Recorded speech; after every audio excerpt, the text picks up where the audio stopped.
Kita ke informasi menanggapi hasil hitung cepat sementara sejumlah lembaga survei calon gubernur Sumatera Utara nomor urut 2, Edi Rahmayadi mengaku masih menunggu penghitungan formulir C1 dari TPS di Sumatera Utara untuk dapat menyimpulkan hasil Pilgub Sumatera Utara.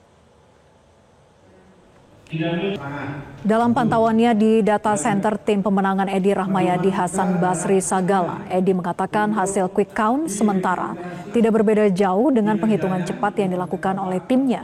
Meskipun suara yang masuk belum mencapai 100% di saat itu, Edi menyebut masih akan menunggu hasil real count. Sekaligus mengajak pendukungnya untuk mengawal penghitungan formulir C1 dan ia menambahkan siapapun yang nantinya menjadi gubernur dan wakil gubernur Sumatera Utara akan mengemban amanah dan aspirasi rakyat.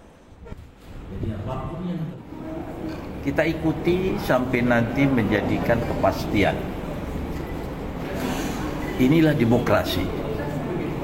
Rakyat memilih suara rakyat dan dia adalah memberikan amanah kepada siapa yang dikehendaki rakyat. Saya salah satu kontestasi, saya akan ikuti ini. Jelajahi cara baru mendapatkan informasi. Download Metro TV Extend sekarang.